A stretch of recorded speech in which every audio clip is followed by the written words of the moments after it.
Hello and welcome to Trad Jazz Today. Dan Zeilinger has been a world-traveling trad jazz musician for the past 40 years. Some of his most memorable performances were on the lawn of the Edinburgh Castle, at the Imperial Palace in Japan, as well as TV shows and commercials around the world. Dan has met many people during his career and has spent many hours on and off stage with these musicians, talking about jazz, life, and more. Some are touring musicians, some are theme park warriors, and some are casual musicians who play on weekends with their friends. They all have stories worthy of a movie script, and through these interviews, Dan will be sharing them with you.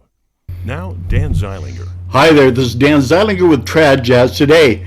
My next guest, I'll be okay. I washed my mouth this morning, can't do a thing with it, is somebody who I had the opportunity to play with just recently, in the last year, when he came by and sat in at Curly's Cafe with CJ and the gang. Actually, he was there with on a Wednesday night with Katie and CJ and myself, and just a lot of fun, and a multi-instrumentalist. And coming from you this morning, well, actually morning for me, evening for him, all the way from Jerusalem, Mr. Elazar Brandt. Hello, Elazar. Hello, Dan. So good to see you again. Yeah, we had a fun night back there at Curly's. Well, I enjoyed the conversation we had over dinner, just to find out all the instruments you played, the fact that in order to play this style, you basically had to create your own band and teach your way through it. But we'll get to that. I want to start back at the beginning. Okay. Now, am I correct that you were born in Philadelphia? That's right. Philadelphia, Pennsylvania. But you claim to be a Brooklyn boy at heart. Not Brooklyn, but I grew up in Long Island, New York. Long Island. I had an aunt on Long Island, actually. Yeah, so I kind of identify more with Long Island than with Philly. Okay, well, that's cool. And then what's really struck me as interesting as I researched you a little more is you went to high school about a half a mile from where I used to teach. Really? Yeah, I taught at Segerstrom High School, which is a new high school in the Santa Ana district. And Okay. you came out of Foothill, right? Foothill High School in Tustin, California. Yeah, right down the street from where we were. Yeah, I was just last year back for my 50th reunion. Okay. Yeah, well, who was the band director when you were there? Do you remember? Ed Doyle. Ed Doyle. Now, so obviously you started in elementary school like the rest of us, playing music. Yes. I started, I think, in third grade. They introduced us to the flutophone, they called it. It's a plastic recorder. Right. Or sometimes they call it a song flute. Yeah, something like that. And we had a whole class of people playing them. And I learned to read music then. And I remember marching in a Memorial Day parade with about 30 other players in the class. I think we were all playing in unison. We didn't do parts yet. Oh golly, 30 flutophones in unison on a parade route. I'm sorry I missed it. So. And then so what was your very first band instrument? I started on trombone in fourth grade. Interesting story also. I wanted to play clarinet, and there were two factors that changed my course there. One is my orthodontist said I need to play an instrument that pushes my teeth in, not that pulls them out. Ah. And so well, hey, you had a very astute orthodontist. Yeah. And obviously he was probably a musician of some sort. I don't remember if he was or not, but it was just he was. My teeth were already too far out apparently, and so he said I needed something to push them in. And at the same time, my elementary school band had 4 trombone players in the 6th grade who were about to graduate, and no one else coming up through the ranks. And so the band director offered me free lessons and a free rental on a horn for the year to learn trombone. You will. And we learned trombone, and after about 6 months, we started playing in the band, and I've been playing continuously ever since. Wow. Well, good for you for starting out on trombone. I came around the other way. I started out as a trumpet player and Yeah. and so if you've started out on slide, it makes it a little bit easier to make the transition to valves. Not so much the other way around. Uh-huh. You know, Yeah, I guess so. at least for me. What can I Uh-huh. say? And okay, and so that takes us into. So you played trombone all the way through junior high, also. Yeah, through junior high, through high school, and college. I tried to transition to trumpet unsuccessfully in high school. I just couldn't handle the small mouthpiece, and I guess it was my first year of college or so. I wanted to also go the other way and try out tuba. And where were you in college then at the time? At the time was University of California at Riverside. Okay, sure. I was only there for a short time, less than a year, but I played in the band, and they needed a tuba player, and I had learned the valves when I tried to take up trumpet, so I could handle that okay, and of course going from trombone to tuba mouthpiece was not that difficult, and so I played tuba in the band for that year, and then I didn't pick it up again until I got here to Israel, and Well, I know in between that time we talked about you were in Texas, Austin for a while, weren't you? I was in Austin, Texas, and Killeen, Texas, in the Army, where in another life I flew helicopters in the U.S. Army, Okay. and I was not in the band, but I did play music on the side for fun, and around that time I also took up banjo. I had a friend who played banjo, and I wanted to learn because I liked Dixieland, and so a friend of mine got me started on banjo in the first year of college or so. And so by the time I got in the Army, I had my own banjo and carried it with me and played wherever I had the chance. A weapon wherever you went. Yeah. Well, let's back up for a little bit, just because I want to ask you about if your parents were musical. Were your parents musical? My parents were not, but my dad was the vice president of sales for MGM Records. Oh my! And so we had a big record collection, including a lot of Louis Armstrong and other jazz, big band and Dixieland artists. And my dad knew a lot of the contemporary artists in the 50s and 60s. He had an office on Times Square in New York, and from where we, by the way, got to watch the Thanksgiving Day parade for up close and personal. Oh my! Yeah, but he knew Connie Francis, Conway Twitty, and gosh, I don't even remember who, Trini Lopez, Sure. and others who were big in the early '60s. And That's funny. As a kid, they kind of were just people at the house. yeah, You know, I mean, I'm not telling you anything. I'm just for the public's sake. I have. What you said a couple of things I want to touch on just a little bit. It's really funny. You make the second person I've interviewed in this Dixieland conversation that flew helicopters for the Army, really. and a very good friend of mine, Charlie Grow, who's another Santa Ana guy, actually did the same thing. He was a drum and bugle corps guy. I was a drum corps guy also. But there was one guy who actually taught. I'm trying to remember which. I'll have to go back and look through my interviews. He may have been your instructor, is what I'm alluding to. Oh, Anyway, well, I was in Texas. My flying days were in Texas. right, exactly. Well, that's where wasn't that where the main training center for helicopter pilots was?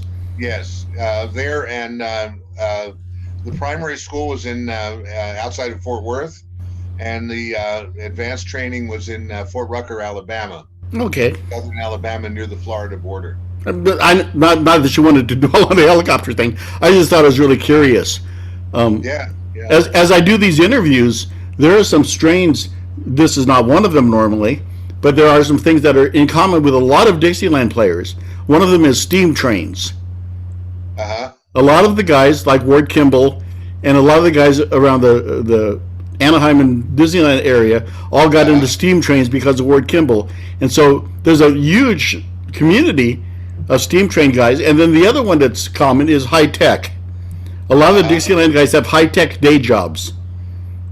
Yeah. I got into computers also. I wouldn't call it high tech what I did, but I got a hold of an Apple computer when I was in grad school, learned about word processing and some very fundamental, basic computer language. And eventually I went to work for my sister and brother-in-law, who were in a software development company that was developing a multi-language word processing. And I was studying Bible in grad school, and on my Apple computer, I wrote a routine that I could type Hebrew on the screen. Wow. I wouldn't call it a word processor. It was just kind of a fancy graphic program. But it went from right to left, and it could do the vowels and the vowel points over and above and in the letters. And they took that idea and developed it on IBM PC into an international program that eventually handled nearly all the world's languages. Wow, that's incredible. Of course, you got your cut from all that. Well, I got a job for a while. I was writing software manuals for them and doing customer support mostly, and I was a consultant on the development. But my programming was not nearly good enough to do anything beyond what I did with that first Hebrew program. Yeah, well, I'm not telling you anything. For example, I can't even imagine what a Chinese laptop would look like as far as the characters are concerned. You know? Yeah. We had Chinese and Japanese and Korean, and they worked on a regular keyboard. You could either phonetically, you type what the word sounds like, and then it gives you a list of possible character combinations on the screen, and you pick which one is the one you want. Amazing. And there were also all Chinese. I think all three of them have a alphabet for typing phonetically, and you could also use the Chinese phonetic alphabet to enter, and then it would give you the symbols, the more fancy symbols that you could choose from a list. So yeah, that was very interesting. You couldn't have a keyboard with 30,000 keys on it. That wouldn't work too well. So what inspired you to make the move to Jerusalem, to Israel? To Israel? Well, I was in Southern California at the time. It was in the early 90s. Not to get into the politics of it, but it was sort of my inspiration when the Oslo peace agreement was signed. I didn't like the looks of it from the other side of the world. And as it unfolded over the next couple of years, I liked it less and less. And I thought, I'm just tired of watching this from the other side of the planet. I want to go over and be there and be part of it and do whatever I can to hold the fort and contribute to the cause. And so in 1996, I moved over. It's coming up on my 25th anniversary of my Aliyah date of my move to Israel in March. And I went over there with my trombone and banjo and a couple of suitcases, and just to see what I could do. And first week I was there, I took my banjo out on the commercial street downtown, started playing with my case open in front of me. And, as things went, I met other players, got hired for jobs, got hired to play with other combos here and there, and got a couple of students. And so my key student was a young Israeli guy, just got out of the army, who came up to me one day on the street. He said, when I was in high school, I used to watch you play, and I really like the banjo. And he says, I play a little guitar and ukulele, and I'd like to learn. Can you teach me? So I said, sure. That was in the late 90s. So he has been all this time my partner in our Dr. Jazz Dixieland band. We started the band together, and we now have a full-blown Dixieland ensemble that's up to 8 people if we need them. We play in different configurations depending on the job. You have to be flexible here to get work. So just to nerd out a little bit, what kind of banjo tuning do you use? Okay, I play tenor, and I use the standard tuning, C, G, D, A, same as a viola. Right. I was just wondering if that's what you were teaching also. I mean, because there are a lot of people who do the guitar tuning on banjo. Yes. Or plectrum or something else. Yeah.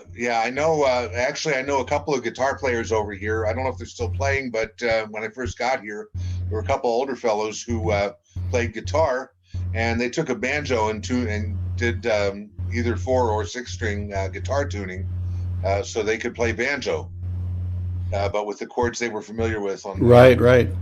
yeah. Yeah, well, that's the wonderful thing about the style of music, of course, is you now it's not so easy as a tuba player to stand on the corner and open up your case.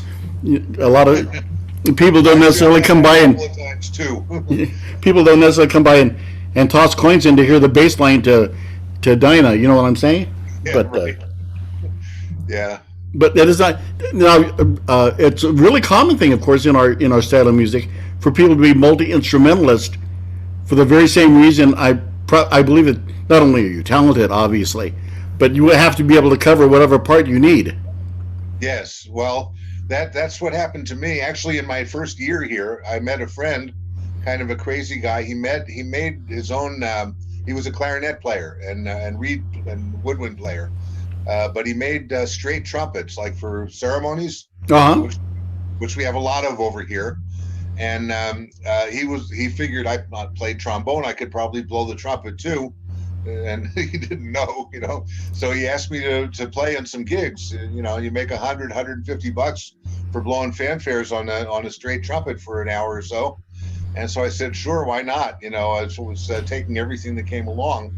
And the only thing is that my lip would only last a couple of minutes for the first probably few months. And so I eventually worked on my lip, and I learned the trick of using a bigger trumpet mouthpiece, which made things considerably easier. Yeah. And then I figured, well, if I could play a straight trumpet, I know the valves, and so I was always worried about blowing the mouthpiece. So if I could blow the mouthpiece, I could probably use the valves too. Got a hold of a trumpet and started learning to play the thing. And my partner, who I taught to play banjo, he became the banjo player, and I was the brass section. So we'd go out on the street with him on banjo and me on trumpet, trombone, and tuba, which I had started going both directions there. And and we played. We were a Dixieland duo. Well, Both that sang. yeah. Being flexible is the key to financial success in our business. Yeah. Well, my saying at the time was that versatility is a lot more profitable than virtuosity. It's very true. When I was younger, I actually started as a trumpet player, and I went Yeah. to take my first professional lesson, and the guy says, "Okay, play a scale for me," and I say, "How high?" He goes, "Whatever you can do," and I had pretty good chops, and I got done. He said, "Okay, now let's see if we can make you into something that makes money." Yeah. And he goes, "I'm going to tell you that all your money is made in the staff, Dan." Uh-huh. So he was trying to slap me around early on because I was one of those kids who thought high notes was the end all of everything. Uh-huh. But back to talking about your instruments and things. I know when I spoke with you when we had met, you were telling that story about how you created your own banjo player, and you've had to do that with several different instruments. I know that you teach jazz. Is that within an organized setting? No, not at all. It's been very informal. My banjo student's friend, another guy from the Army in college, he wanted to learn trombone, and so I got him started on trombone. And for a while, the three of us played together, and but he didn't stick with it. He was with us maybe a year or so. He's on our first CD, actually, and he did quite a good job for it was his only first year or so of playing. But he went into college and I think grad school eventually, and moved on to other things. So he didn't stick with it, but we picked up a Russian clarinet player and a Russian tuba player along the way who just heard us playing on the street and asked if we need them. And we said, well, if we can get any jobs that pay enough to pay 2 more players, that would be great, because we wanted to have a full Dixieland lineup. Now, did they play jazz when you met them? Yeah, oh yeah, they were great players. The jazz is big in Russia. Yes. Yeah, they were both conservatory trained and played circles around us. I'm not sure why they wanted to play with us in the first place, but they did, and they're still with us. So yeah, I actually have been binging on some of your videos, and yeah, you have some great talent lined up there. I also noticed your fondness for comedy. Yes. And I love what you did with the Abbott and Costello routine. Oh yeah, that was one of my dreams, was to do the Who's on First, and I found somebody at a folk music weekend that I used to go to once a year, and they had a deal where you pick names out of a hat, and they paired up people who had not worked together before. And you could do whatever you could make happen with that pair of, that combination of talent.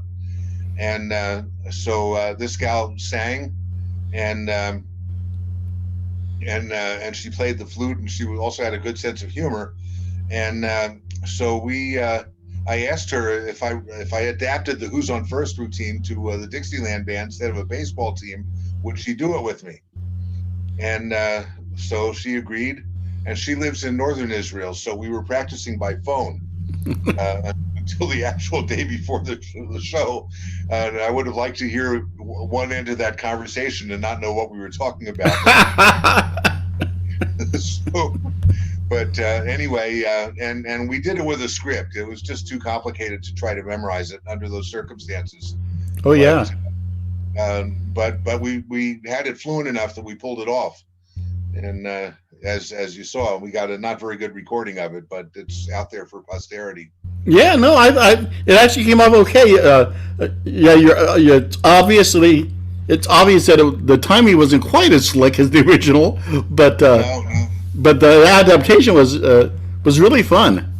I liked it quite a bit. Yeah, we had fun with it, and our audience loved it. So. But who does get the check? Never mind. Yes, that's right. Yeah. In fact, I had given thought about talking to you about just launching into that in the middle of our interview someplace without giving the audience a clue. But I thought that would be a bit much. Yeah, it's been a while since I've done it.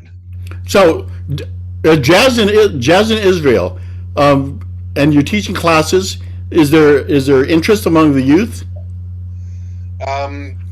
The interest that I found, I've had some younger, like 9-year-old boys learning trumpet with me, and who have gone on to continue playing through junior high and high school. And I gave them lessons for 3 or 4 years, to get them started. And so we worked with Dixieland numbers, mainly numbers that were on my CD, so that they could play along when they were practicing when they got to that level. But also we worked with some classical and some Israeli music and folk music, just in the interest of broadening their style, so they wouldn't come out with just one style. Are there any stylistic similarities between, say, Dixieland and klezmer? Yes, yeah, definitely. So yeah, klezmer, I don't know if klezmer was improvised. May have been, but yeah, klezmer is kind of a form of Jewish jazz, or if you could make a jump probably from Dixieland to gypsy jazz to klezmer or something like that. Well, I know, for example, that in the big band era, "And the Angels Sing," the Harry James hit, was actually originally a klezmer tune. Yeah, it is. Now, on one of my other interviews, actually it was the interview I sent you, I was talking to a gentleman named Les Deutsch, who's, among other things, he's a JPL scientist, but he also is a multi-instrumentalist. And we were talking during our interview about if we think there's any connection between the shofar and great Jewish Dixieland trumpet players, or jazz trumpet players, the Harry James and Manny Kleins and Ziggy Elmans. Uh-huh. We were just curious if the fact that you're buzzing your lips at such an early age transfers over to playing a brass instrument. Yeah. Well, my clarinet player friend that got me started on the trumpet, he also collected and sold these long shofars, like a meter long shofar, and he could play pretty mean blues on one. Okay. Yeah. Well, there is a connection between the shofar and klezmer, because the shofar, of course, doesn't have valves, Right. and so it plays a harmonic progression. Ba ba ba ba ba Right. ba ba ba ba, and that's you hear a lot of that in klezmer that kind of echoes that shofar progression. Yeah, it's an open tube harmonic where it goes Yeah. octave, then octave fifth, octave third fifth, octave Yeah. third fifth, dominant seven, and on up. Now, out of those, on most shofars, you can only get 3 notes, unless you're very good. You don't the bottom octave most people can't play, and then above that third, you get the octave and fifth, and then another octave and maybe the third above it. Right.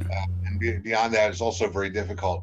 But if you got a good enough lip, and my friend used to broaden the mouthpiece on his shofars with a drill, and so you could bend the notes enough to get some of the notes in between. For those of you in the audience not hip to what we're talking about, I guess theoretically you're Goyim, but we're talking about a ram's horn, which is used very much in the ceremonial aspect of the Jewish religion. You learn how to buzz through a ram's horn, and that's why I was saying that the transfer over to this big long line, especially in the 30s and 40s, of these world famous trumpet players. I was just wondering if there was a connection. Is what we were. Yeah, I'm just signaling to my wife. I have a shofar handy. I could hold up for a second. Sure. She's just going to get it, so I don't have to go off screen.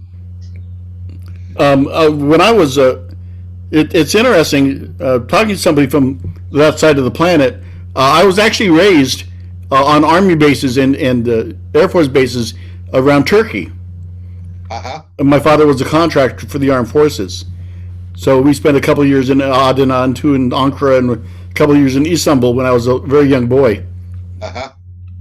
And brass bands and of course marching bands started in the area, so I had all of this kind of music in my head for a very long time. But the question to you is, how did you learn to improvise? Actually, I was never very good at it.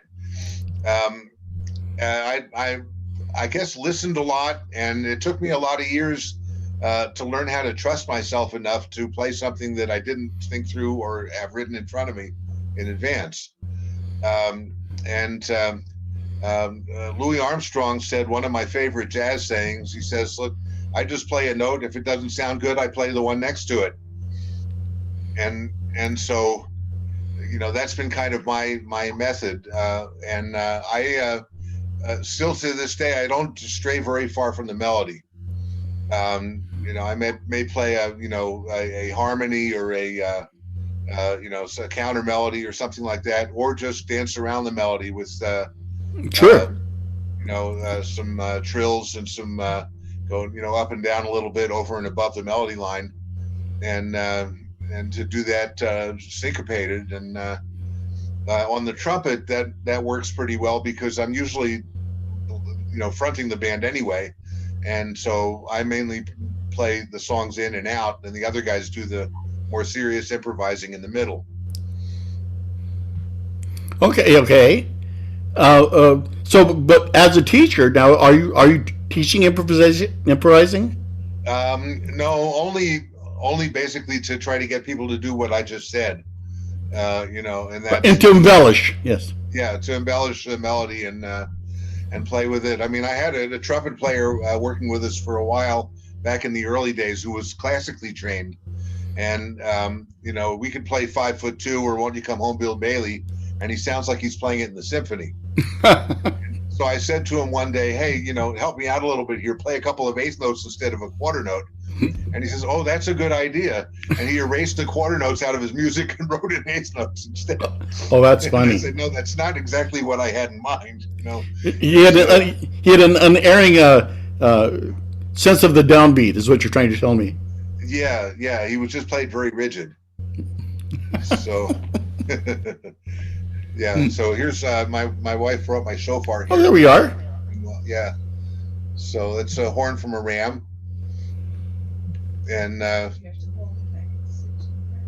yeah, the original trumpet. It's on the ram like that, sort of, or the other way maybe. I think it depends on the ram, but yeah. So this is a medium-sized one, and they have smaller and much larger ones too. amazing. They don't make them tuba sized, I don't think, but. No, I haven't seen any that big. Wouldn't want to meet the animal it came from, that's for sure. Oh my! Well, let's see. I guess if you think about the Minotaur, no, never mind. Yeah. My brain doesn't need to go there, actually. So that's very good. Now, when we were speaking when we first met, you were saying that you were basically at that time you kind of had the lock on Dixieland in the area. Is that still true?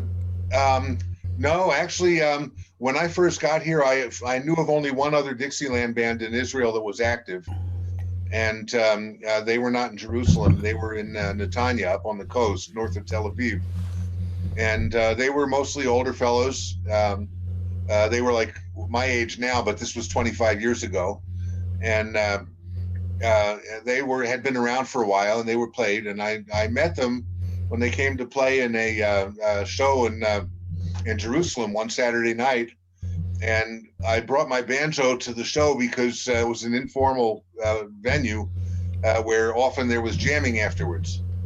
And so the MC came over to me just before the show. He says, Larry says, you got your banjo with you? And I said, yeah. He says, their banjo player is sick. Would you mind sitting in with them? And so I said, well, does the leader agree with that? And he said, yeah. I told him you could do it, he says. So I played the show with them, sight unseen, and went on to play with them quite a bit over the years. But we were the only band in Jerusalem for some time. There are others now, including a couple of young ones, my kids' age, which is nice to see. And but I was the only tenor banjo player in Israel when I first got here, and so I introduced myself as the best tenor banjo player in Israel. Well, you were. Yeah, I was. So once I was on a trip to Australia, and I went to a jazz club, and I met a guy who was introduced to me as the best tenor banjo player in Australia. And I said, hi, I'm the best tenor banjo player in Israel. I said, but I'm the only one in Israel. You probably don't have that advantage. So turns out he had more competition than I. That's wonderful. Yeah, you find this. I'm going to make a statement that I have in a lot of my interviews that most people agree with and maybe some don't, but the style of music seems to be more popular everywhere else except for the United States. I've played the festivals in Hungary with the Bohem Ragtime Band, and I've gone through the UK, and I've played in a lot of the European festivals. I played in Japan, and, Really? and wildly popular. National. In fact, we were on national TV in Japan, in Tokyo. Yeah. And it's kind of. I mean, I understand it for somebody who wasn't. I was raised outside of the country. I understand. I understand the appeal, because it sort of typifies what the rest of the world thought about the United States and the freedoms. That it's just play whatever you want to play, and people don't understand that that's a pretty uncommon thing. Yeah, that's true. Well, I'm at the age where I grew up in the 50s and 60s. I guess it was one of the revival periods already, far from the original. But Louis Armstrong was still big. Count Basie and Dukes of Dixieland, yeah. on TV and in the movie The Dukes of Dixieland. Yeah, they were all still around, and I loved it. But when I came over here, and it was, of course, I mean, you go to Dixieland festivals, you meet other fans, but on the street, it was not so big, and there were a lot of people who just plain didn't like Dixieland jazz and banjo and all the culture that goes with it. Over here, when I started trying to figure out how to get work, I thought, well, I can't run an ad in the paper and say Dixieland banjo player, because what Israeli knows what a banjo is and what Dixieland is. I'm going to pay money to say nothing. And so I said, the only thing I can do is take my banjo out on the street and just go play. And I used to get hired for jobs. People would come over and say, wow, I love country music. Would you come play for my birthday party? And I threw away a few jobs. I said, well, actually, I don't play country. I play Dixieland, but I can introduce you to some country banjo players. And then I realized they heard me play, and that's what they wanted. They just thought it was country because they saw a banjo. Right. I finally learned to keep my mouth shut and just take the job. a lot of the general public. It's you know Doug Maddox, or have you heard the name Doug? I know who he is? Yeah. Yeah, I had a chance to tour with him for a while, and he used to bring up one of each banjo on with him on stage, a plectrum and a tenor and a 5-string. And so he had this huge, sets of cases and things, and we get on stage. And one day a lady walked up to him and she said, son, how come you have all those banjos up there? He said, well, this is a plectrum like Eddie Peabody, and this is a tenor, like Harry Reeser, and this is a 5. And she goes, wait. She goes, aren't they just all banjos? Yeah. And so that's when he actually started doing alternate tunings with his plectrum and just keeping the one banjo. But you're right, the general public doesn't know. If it's got a round head on it, it's a banjo. People want lessons all the time to learn banjo, and I say, well, which do you want, jazz style or bluegrass? And because they usually want bluegrass. Jazz is not what comes to mind, and so I do have to refer to somebody else. I can't teach them what I don't know. So you've never delved into that 5-string world?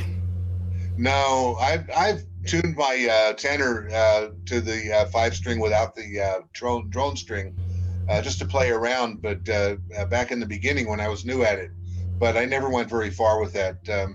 I just liked strumming a lot better. Now, knowing that you play tenor, do you also play viola? No, actually, that occurred to me. I tried violin once, and I, shall we say, fiddled around with it for yeah, right. And I always thought if I had a viola, maybe I could do something with it, but I never came across one that I could afford at the times when I was interested, so it just didn't happen. Understood. I also played cello for a while, which is the same tuning but an octave lower. But of course, it's a whole different. It's upright, it's a whole different setup, and you play with the bow. You play with the viola with a bow too. Anyway. So I never really went very seriously in that direction. So that means you haven't gone as far as string bass then with your tuba playing? No. They're tuned in fourths, not fifths. I'm lost on a string bass. I had to pick it up just to try and get work. Yeah. And a lot of tuba players do, obviously. So. Yeah, that makes sense. Well, that's really cool. So it's kind of hard to talk about gigs at this time in our history. Yeah. But before the lockdown occurred, were you doing jazz festivals internationally? No, I've been to a few, but I haven't played at any. And our band has not reached the level where we're known well enough to get invited to any. Well, you need to start your own, and I'll be there. I thought about that, and I run the idea past some travel professionals, and my wife is a tour guide, by the way. But you would need a full-blown tour operator to pull this off. But I thought, why not do jazz tours of Israel, where we have a local bands and a guest band that comes from where the people on the tour came from, and do shows at some of our 2,000-year-old amphitheaters and sure. other historical sites, while they're getting a tour around the country and meeting local jazz players and so forth. So that idea raised a little bit of interest, but never really got off the ground. Nobody ever declared it was going to be blasphemous? No. Well, no, but I did get in trouble once. The city of Jerusalem hired my band to play a concert next to the Temple Mount. Okay. There's an archaeological park at the foot of where the temple used to stand 2,000 years ago. And of course, the remains of it are all still there. So we were playing in this archaeological park to a very enthusiastic crowd of several hundred people outdoors in December at night. And so people braved the chilly weather and no seats. They were sitting on straw mats on the ground, listened to us for an hour and a half or so. But I had one Orthodox guy came over to me and said, "Did I get a permit from the rabbis, from the rabbinical authority to play here because it's a holy site?" And so I said, "No, the city hired me. I'm not just here on my own. The city hired me. I figured they would take care of whatever's needed." And he tried to tell me I need a permit. So I said, "I understand, and we do need to be careful with the trumpets, that the Messiah doesn't hear and come by accident. We don't. We play when you come home, Bill Bailey." That's right. We don't want any walls crumbling in front of us. So. Yeah, right. So, but we played that gig a number of times, and that's the only time I ever got hassled about it. It was just from somebody in the audience, not from anybody with authority. So when you have all 8 of you musicians, Yeah. What's the instrumentation? 2 trumpets, trombone, clarinet or soprano sax, tuba, banjo, and 2 drums, usually a bass drum and a marching snare. And Oh, okay. When we do 8, it's usually for parades. Otherwise, we are 5 or 6. Because 8 gets a little bit cumbersome unless we need the volume for a parade, and the bulk, the presence. But we have done that a number of times, and that's worked out okay. And over the years, I've assembled a collection of marching band hats with the feather plumes. I saw those actually. Yeah, and we had some marching jackets, but not for 8 people. For the original 3 of us, we had marching jackets made. We wore white pants with red stripes down the legs for a long time. And I used to require when people joined the band that they buy a pair of white pants and we put the red stripe on. So we could, and we had red silk vests. I was working in India part-time for a while in the summers as a Hebrew language consultant for Bible translators. And so while I was there, I met the people I was working with. They introduced me to their tailor and some places where you could buy silk and wool and whatnot. And so every time I was over there, I went around looking for mostly silk and had the guy make vests for us and satin shirts and things like that. So we had some pretty sharp outfits that we managed to put together for our more formal concerts and marching gigs and things like that. So when you're performing a gig in Israel, what's the number one request? Probably When the Saints Go Marching In. But up there is Hello Dolly is another one that people know. And otherwise, requests come from people who know the jazz, and then we get all kinds. Sure. But as far as from the Israeli on the street, those are the ones that they ask for. If Louis did in the movie, then they're hip. Yeah. Very cool. Hello, dear. That was my wife. Yes, I know. I say hello. She says hello.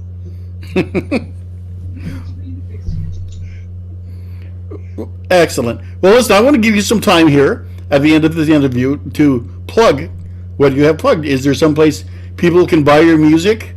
What's going on?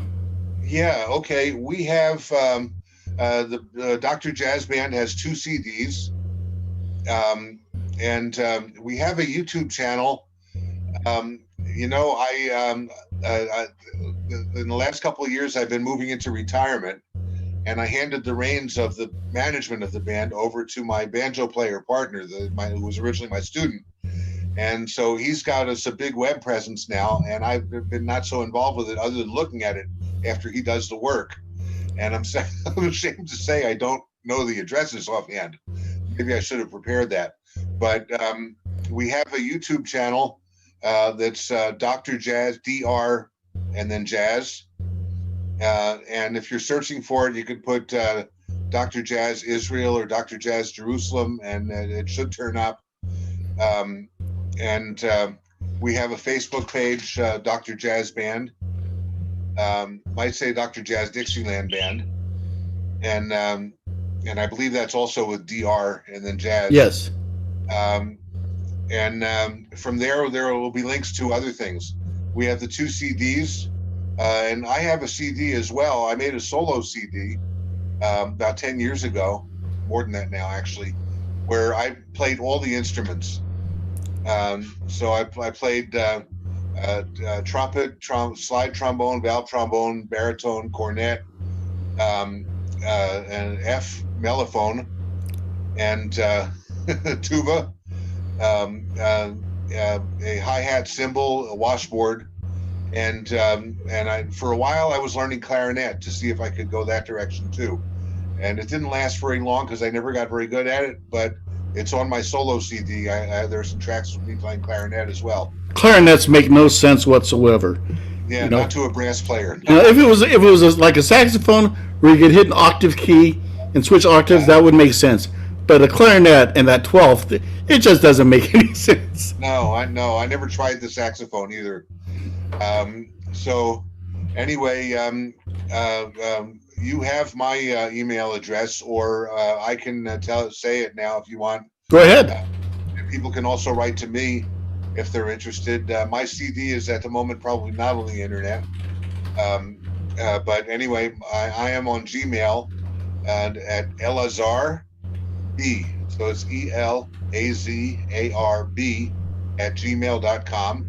And that's me. Elazar is my Hebrew name. And you can write and ask for discs or links or whatever. And but you can also search for my name, Elazar Brandt, on YouTube and Facebook, and find the things that you saw. Yes. I have my own YouTube channel as well that has earlier history of the band and a lot of my solo work. So, yeah, and if anybody has a jazz festival that you want an Israeli Dixieland band, we're available. My answer to that is who wouldn't? Yeah. No, joyous music, ladies and gentlemen. You've got to look up his stuff on YouTube and get a hold of a couple of his CDs. There's just something very joyous about the music Elazar puts out with his band, and I recommend it highly. Yeah, thank you. You're welcome. All right, sir, I'm going to let you go. Thank you so much for your time. All right, my pleasure. And when do you get a chance? I've done over 70 interviews now. 70, with quite a few. Katie's on one of them, and CJ's on one of them, and a few people that you probably know. So make sure to check them out. I will do. You're on YouTube now, or Facebook, or where do you put them? This is on YouTube. Okay, great. When your interview airs, I will drop a link to your address and let you know. Very good. Thank you. All right, so you take care now. All right, you too, Dan. Hope to see you back at Curly's one of these days. Me too. Bye-bye. Take care. Bye-bye. Thank you for watching Trad Jazz Today. Dan posts new interviews every Monday, Wednesday, and Friday. Make sure to check out the archive of past shows, and please give us a thumbs up when you subscribe to the channel. Bye.